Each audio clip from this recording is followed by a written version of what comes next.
This channel is made possible through the support of generous listeners just like you. If you would like to be a part of helping us bring our message of hope, peace, love, and spiritual truth to the world, please consider heading to experienceofthesoul.com/support, where you can join us as an ongoing patron or simply make a one-time gift. Blessings on the journey, dear friend. Natural Awakenings Magazine and Unity of Nashville present The Authentic Spiritual Journey, a weekly show featuring real and practical spiritual conversations from diverse perspectives here on the Experience of the Soul podcast channel. Today, episode 82, Fear and Denial. And now your host, Reverend Cynthia Alice Anderson. Hello and welcome to the Authentic Spiritual Journey. My name is Cynthia Alice Anderson and I am the host. I'm here in 818 Studios with my producer. What is up, everybody? This is Dave Croft. Thank you so much for joining us on episode 82 of the Authentic Spiritual Journey here on the Experience of the Soul podcast channel. Hey, 82. It's hard to believe, Dave. I know. Show 80. What are we going to do something special for show 100? I think so. I don't know what it is yet, but one of the things I've been dreaming about doing is doing a live studio audience somewhere, and that would be a lot of fun. So we should do. Let's make it happen. Let's say show 100 will be in front of a live studio audience. Very good. Okay, we'll do that. That should be somewhere in June. Oh, that would be perfect. The summer, and let's make it happen. Okay, very good. Well, I have a couple locations in mind, so we'll talk offline about that. You can tell me all the sound, sound pitfalls of wherever I want to be. As long as it's not a cave. As long as it's not a cave. Well, where I was thinking is kind of close, so I don't know. Mammoth Caverns or whatever. Yeah. Well, today we are going to talk about two words. Dun, dun, dun. Fear and denial. Fear and denial, because we started the year off with the search for God, and then the next show was really about some of the various stages we go through, how the souls move, change, grow, mature, and even evolve. And we were looking at all of life's choices and how each choice either moves us forward or not. But in every situation, there is an opportunity, there is a choice for evolution. There is a choice, a way to choose rightly so that our soul grows, so that our soul evolves. But we're going to slow it down even more and say, okay, well, what keeps us from making the right choice? Well, fear and denial, friends. Fear and denial. And they are the probably two biggest detractors to spiritual growth and evolution. Fear, when I was first on the journey, I loved these little statements, and so maybe you will like them. The first thing I heard fear stood for was false evidence appearing real. Mm-hmm. False evidence appearing real. And I was like, well, that's cute, but I'm still scared. I mean, that's like not helping me. And then I had a friend, Reverend Richard Mirage. He said it this way: it means forget everything and run. And I thought that's more what I think of fear. It's funny, last show you talked about your friend who had an irrational fear of horses. I also share that fear of horses. It's just, you do? They're of just horses? So big, and they could kill you and step on you, and it's weird. I don't know. I think I don't know if we've talked about that on the show, but yeah, horses, being around horses wigs me out. Well, and I didn't know that. Well, see, there is also a healthy fear because, in fact, horses are large, right? And I love horses, but I would never wear sandals to the barn. So some fear of horses is really not. Is that for getting stepped on, or is that for stepping on things? I mean, yes and yes. Yes and yes, right. Right. So, and we talked a little bit last show about, really looking at that even some of those fears that can't be explained this lifetime might be indicators of something that's left over from a past life. And so I'm saying all this just to encourage you to not take everything so seriously. When there are fears, we want to look at them. We want to kind of be in a little bit of time of discovery. One of the things, too, that I use on my journey, and I'm doing very deeply and have been for the last several months, again, is dream work. And I'd love to have, there's a couple people I'm thinking about having on the show to talk about dream work. And dreams are very important. Dreams are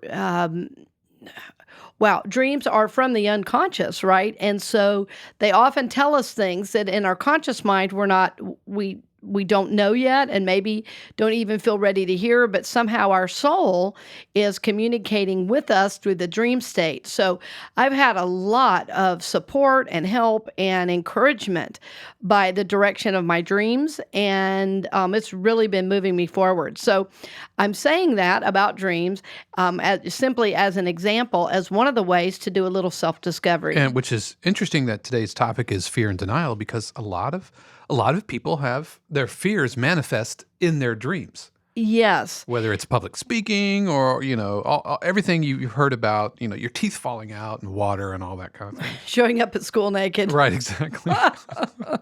Right. Well, yeah, what's amazing. So the soul really works in image. We talk so much about soul, and I talk about at the level, I'm always speaking about it, but the truth is the soul operates in image.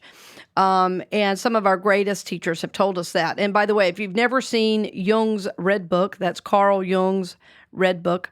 It's a large book. I don't know how big it is. It's bigger than 11 by 17 though. It's about, I don't know, it's over $200 to buy it.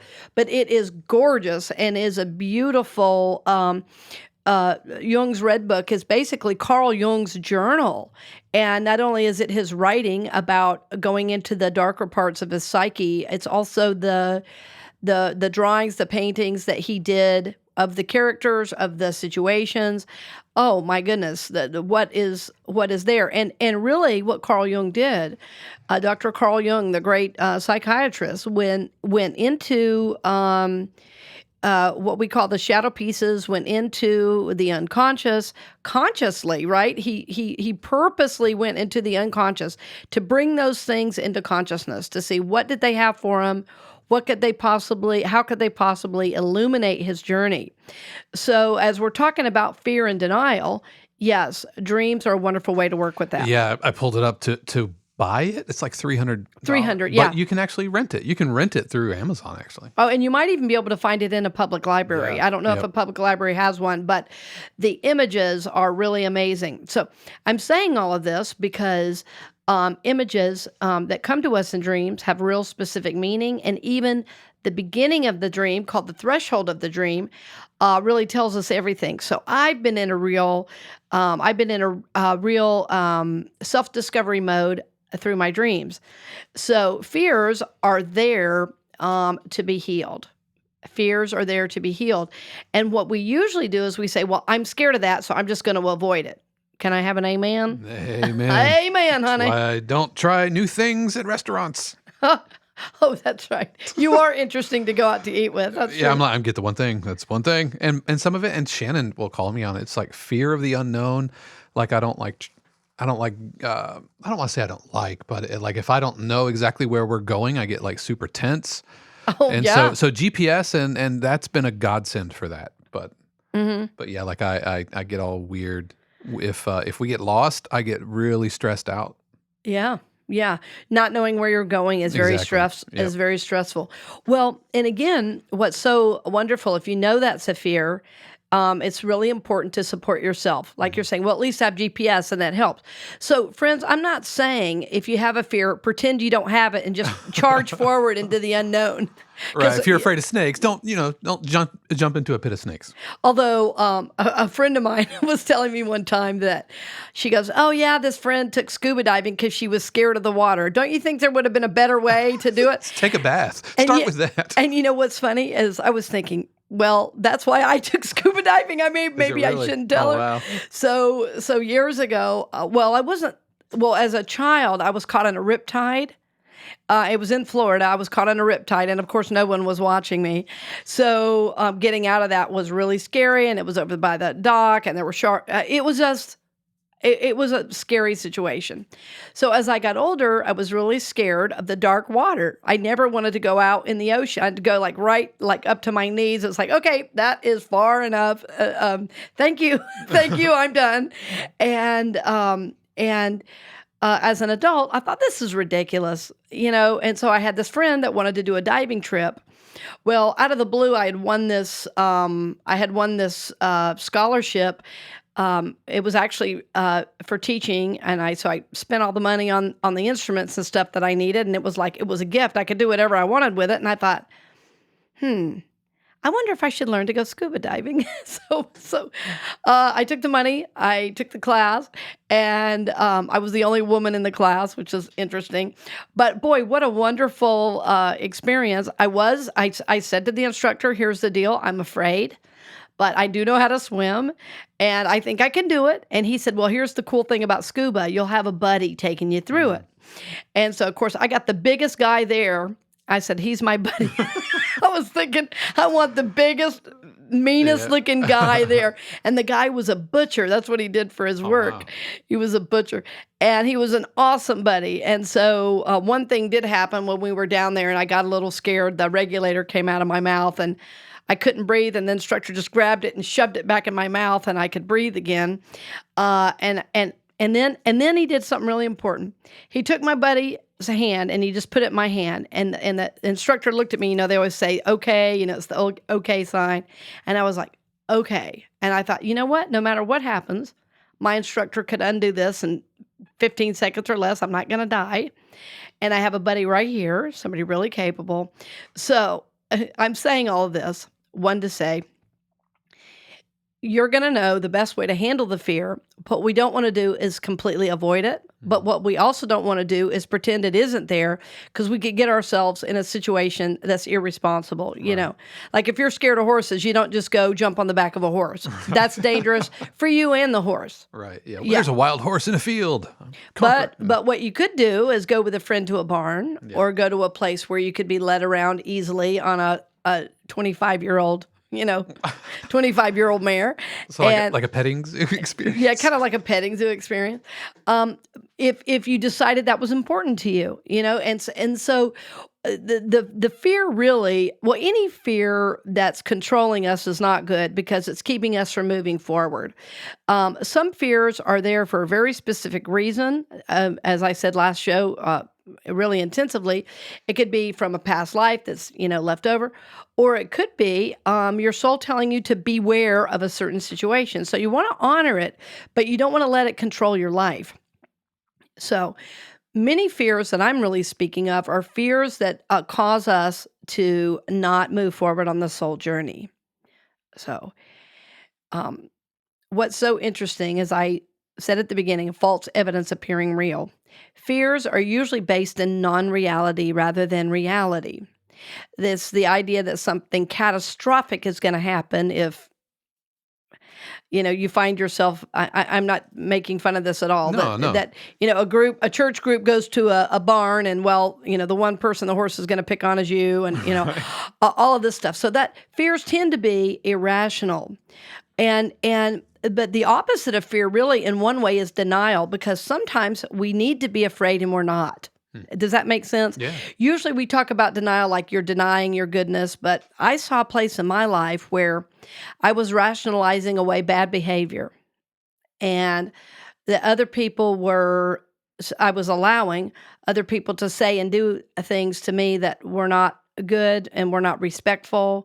And I don't allow that anymore. I'm really in a new place with that. So denying something is going on, it means for whatever reason, we just are not able to see it. So sometimes, well, in my case, when I was really in denial about the way I was being treated, it was really from a childhood issue where, there was a lot of chaos going on. And so I was kind of just used to being, I don't know, I'm going to use this word, taken advantage of.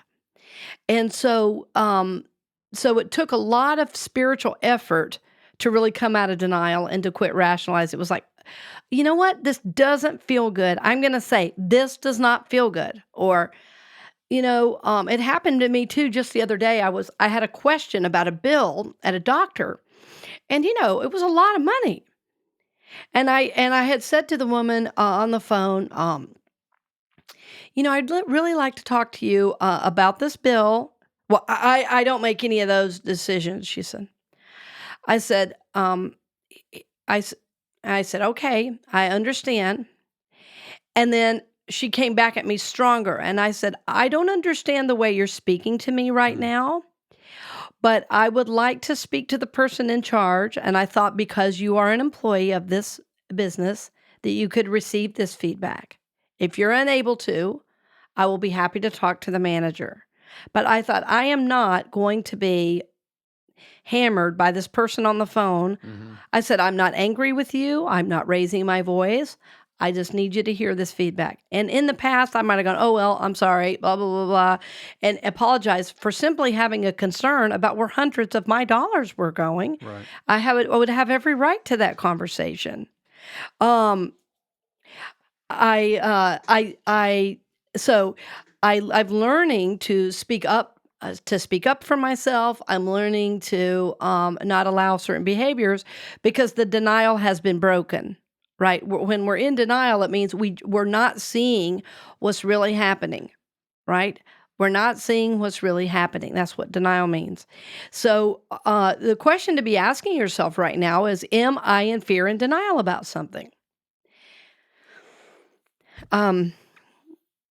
We talk so much about thinking about things, taking things into prayer, and we talk a lot about the mind and about the soul. But I'm going to tell you something. The body is a really good indicator of both fear and denial. Here's what I mean. In my own work, what I've noticed, if something's happening emotionally that I'm uncomfortable with, I feel it in my gut. And it's like I want to go, oh no, that's not okay. And that's how that phone call was happening. She was saying something to me, and all of a sudden in my gut, I said, I feel attacked. It's almost like emotionally through the phone, I was being punched in the gut. Like if I were to slow down that feeling, that's how it felt. So I want to encourage you to pay attention to the body a little more as you're having interactions, as you're going throughout your day. If you receive an email that was sent with not the greatest amount of love, which we've all experienced,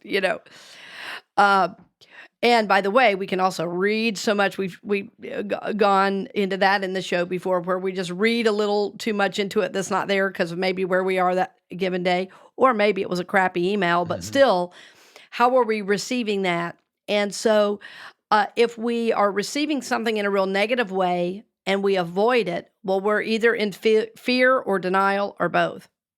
Maybe we avoid it because we're afraid of a confrontation.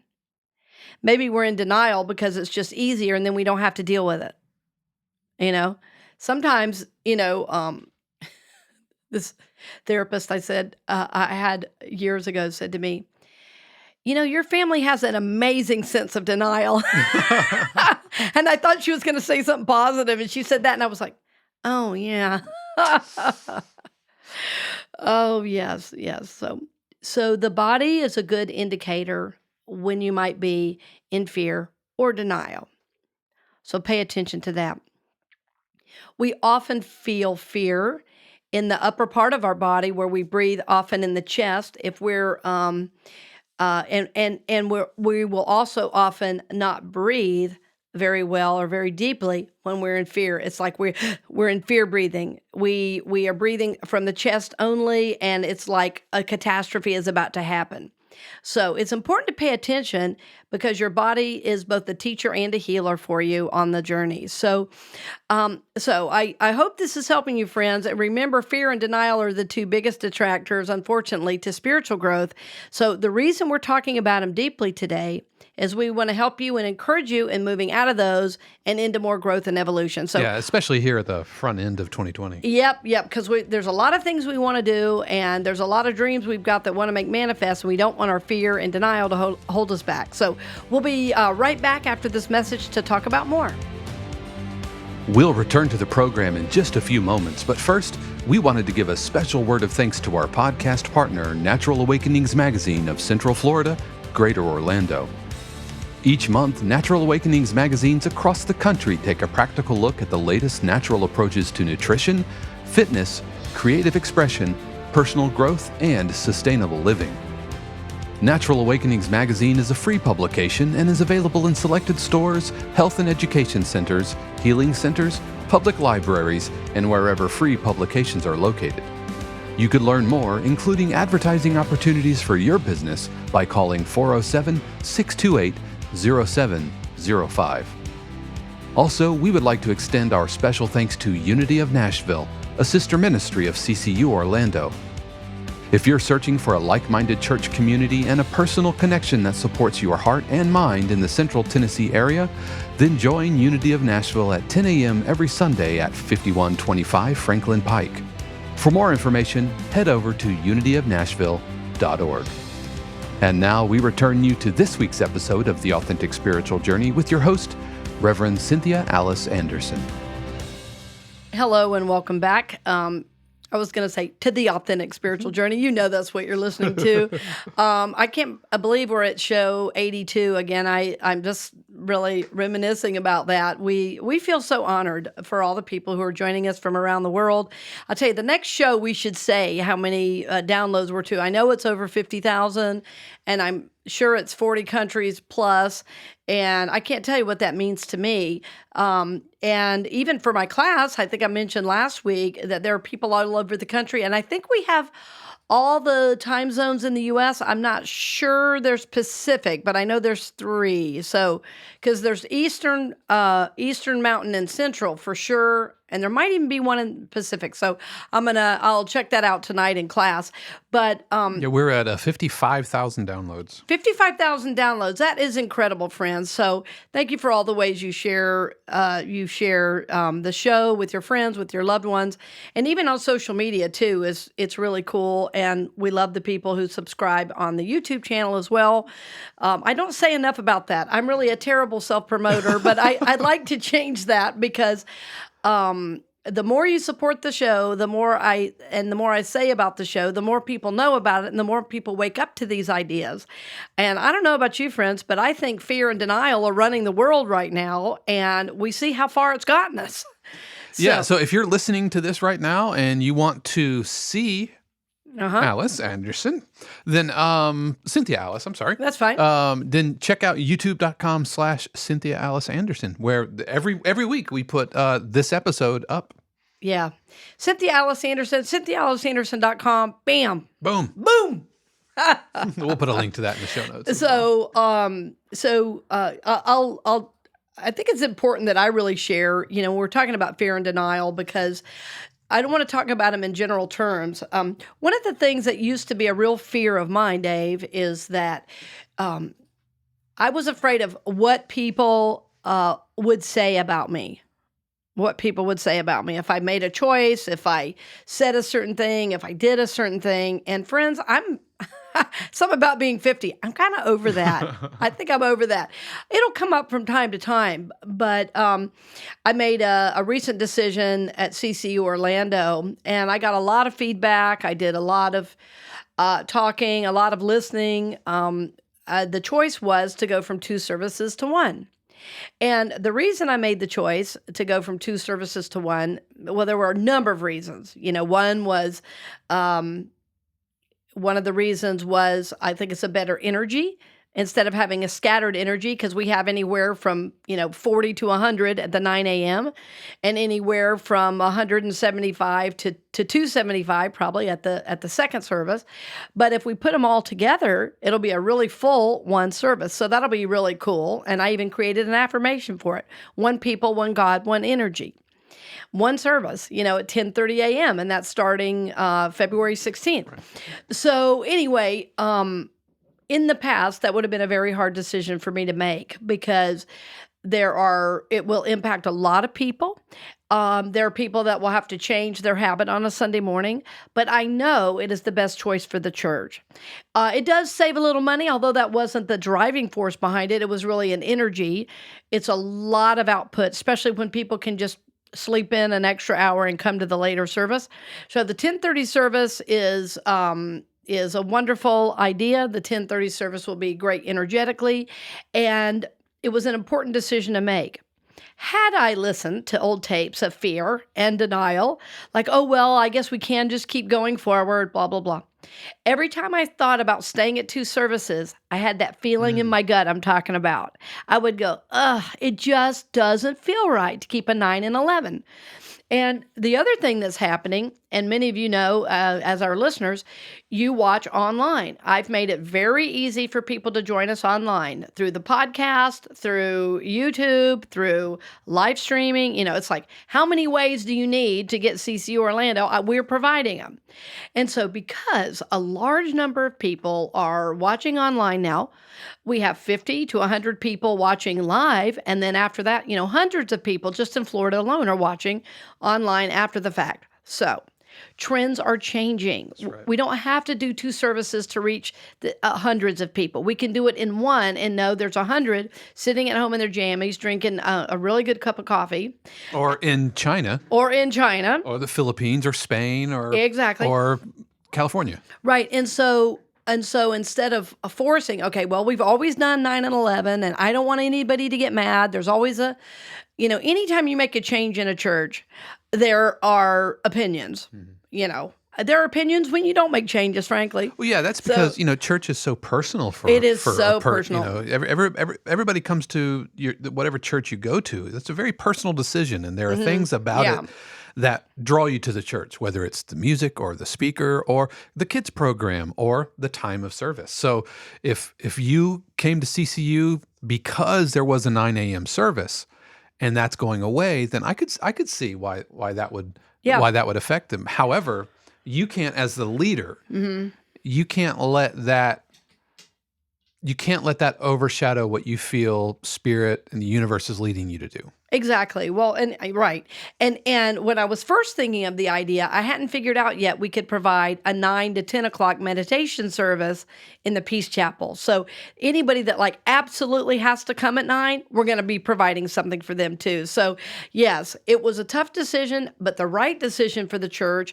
And I think energetically, the people that are coming to the 9, once they experience the 10:30, will go, oh, this is awesome.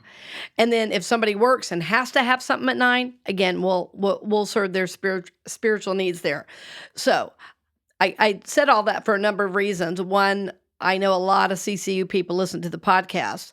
2, I want you to understand how if we listen to fear and stay in denial about certain situations, we can make really bad decisions. And it would have been a bad decision for the organization to keep 2 services. Quick question, since we're in this topic. Sure. I know that last year, we kind of, I think there was a survey and that kind of thing. I did. Mm-hmm. So what kind of changed from then till now? Well, the thing about the survey, I wanted to get like a good cross section of what was the general feeling.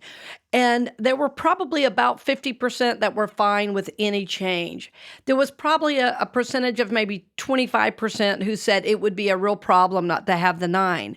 So what's so interesting about that is when I thought about it then, I just did not feel it was quite the right time because there was a lot of resistance to it. And I hadn't figured out that we could also offer something for the 9 a.m., but because we had an intern now that could lead that effort, to make that happen, I thought we could probably make it happen. So I don't think I had quite the full picture yet of what we were supposed to do, and that was why. It just wasn't the right time. I just think it wasn't the right time. Yeah, it wasn't the right time. And it was funny because somebody in the feedback at the first one, which I don't mind sharing, as it was anonymous, somebody said, well, what I feel most upset about is that the decision was already made. When we did the feedback, it's like, well, no, it wasn't made. And no, I didn't make the decision. But feedback doesn't mean I'm not going to make the decision. It means I want to know how many people I'm going to impact if I have to make it. And so what a leader does is not listen to every single piece of feedback and try to do what everybody wants.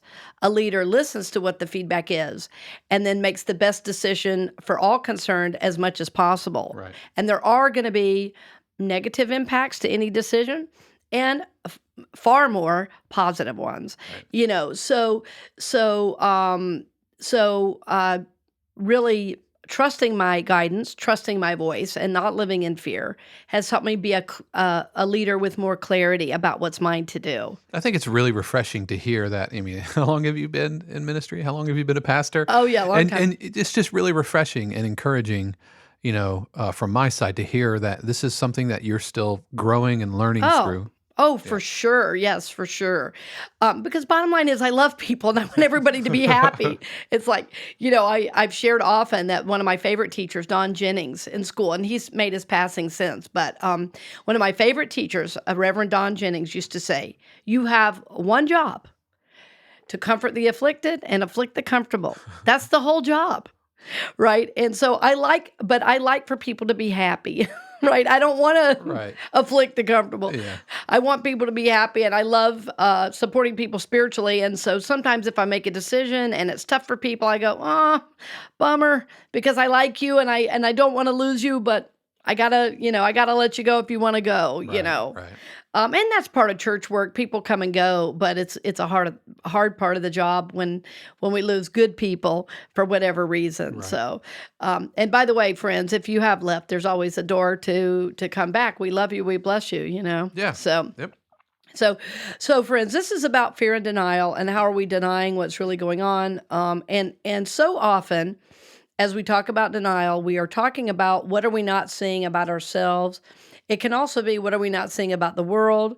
Politically, I feel like, and we brought this up several times, that so many of us were in denial about our political situation. And then when something big enough happened, it kind of woke us up like, oh, we didn't think that was going to happen. Well, suddenly we were all awake, And so what's amazing with how the soul works is that if you are in fear, if you are in denial, and you become willing to start moving past that, something, I'm snapping right now, that's that noise, something will like pop and you'll go, oh, okay. It will break your denial. And oftentimes that is a very difficult thing. There's often emotional pain when a denial is broken, because we have to see things for what they are. So when we're not seeing things for what they are, we're living in a false reality. Okay, friends, deep breath. When we're in denial, we are seeing things from a false reality. So often when I work with people, I've worked with many people on the topic of prosperity, which of course includes, but is not limited to, money. But very often I will ask people, well, give me an idea, are you in debt? What's going on? A large percentage of the time, they don't even know what's going on. They say, well, I'm bouncing checks every few. Oh, but we were in denial with our student loans for years. So easy to do. It was just, the letters would show up, the phone calls, I would never answer the phone, and just denial about it. Just pretend it's not happening, right? And it was when we needed to buy a house that it's like, all right, time to face this music and get things back on track. And I feel better about it, Sure. I don't mind answering the phone. Actually, I don't. If I don't recognize the number, it's much more likely now to be spam called than it is a debt collector. But yeah, it's really easy to get into denial with money stuff. Yes, it really is. It's like so, and again, that keeps you stuck. When you're in denial, it means you don't really know what's happening. If you don't really know what's happening, you cannot move forward. So even though in the short term it seems easier to just avoid the call, really what you're doing is like heaping negative energy onto your shoulders to have to deal with at a later time. Openly welcoming anxiety into your life. Right. There's a section in my prosperity book called Prosperity for You, and it is, I think, available on Amazon as well. Prosperity for You by Cynthia Alice Anderson. There's a statement in there about, I talk about where so often, if we're in a money situation, that we'll get mail and we'll just avoid the mailbox. and then when we finally do get the mail, we kind of like avoid the mail on the table. And that part of real prosperity is literally opening the envelope to see what's there. And a lot of times, when I've been in old behaviors like that, it's really not as bad as I've made up. Right. Only one time was it worse, and I was like, holy I got to get this under control, Yeah, Like and sometimes it'll only take a couple of minutes to take care of, Yes. the thing that is causing you the anxiety. Yes, and even just to get on board, like everybody wants their money. Nobody wants to send you to collections really, because it's harder for them, it takes longer. Collection agency takes a cut, but if you just are honest, forthright, and this is what I want to do, and this is how much I can afford. That's what we learned with our student loans is they were just so happy to work with us. They bent over backwards because here we were reaching out to them, making an effort. And I see it with my students all the time. Yeah. Students that are trying, they're so much easier to work with. And I have, not that I don't have compassion for students who are having a hard time, but students that are like making an effort versus just kind of, face rolling in the back of the class or whatever, I'm going to pour into those students endlessly. Yes, of course. And so, what would drive that behavior of avoiding the bills, there's a couple things. And the number one, what did I say at the very beginning? Fear. Mm-hmm. Fear and denial are the two biggest detractors to soul growth and evolution. So the fear that comes up, I'm saying it multiple times on purpose. The fear that comes up is keeping you from moving forward. So we want to be very mindful that fear is not guiding our decisions, that if we find ourselves, continually feeling, like we're avoiding something, that is in denial. So I want to, we lift up these really individual situations and behaviors because we want you to be able to recognize it. Again, we've all been there. Dave and I in the studio, I didn't know that about him. He didn't know some of the stuff about me probably. We're all human. We're all in this together. So this is part of the waking up process. This is part of the evolution process. As I said, I'm more comfortable making decisions now than I was even a year ago, right?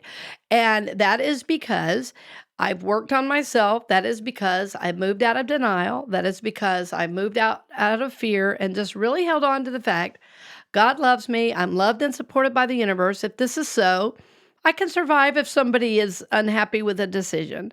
And I'm moving more and more into that and as I'm moving more into my personal power. So all the programs we bring, all of the shows we give are about helping you move forward on the journey, helping you grow and evolve. So we want to lift these two things up today, fear and denial, so that you can actively work with them to free your soul, really, to move into its next level of being. This is our goal. This is our hope. If you go onto my website, you will see the first three words, grow, prosper, evolve.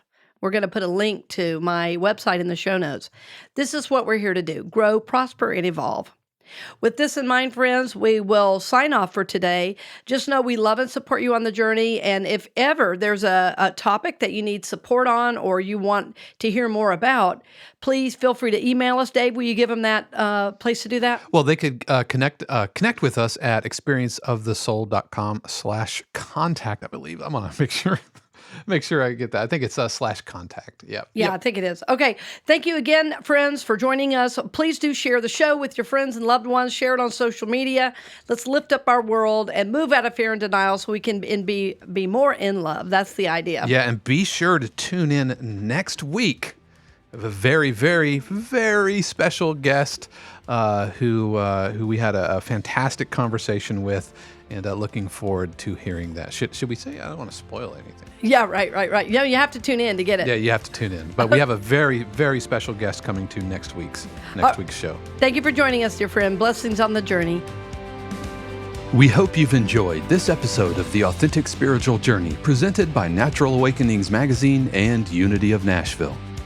The Experience of the Soul podcast channel is also made possible through the continued support of our angel patrons, Dove Borland, Peter Gibson, Paul Caswell, Arlene Meyer, Kathy and Terry, Marcia Mott, Nora Miles, Diana Cox, Leslie Williams, Susanna Garcia, and Shayla Mount. The Authentic Spiritual Journey is copyright 2020 Cynthia Alice Anderson, all rights reserved. Our theme music is composed by Dave Croft and used with permission from RR Hot Publishing. The Experience of the Soul podcast channel is a production of 818 Studios.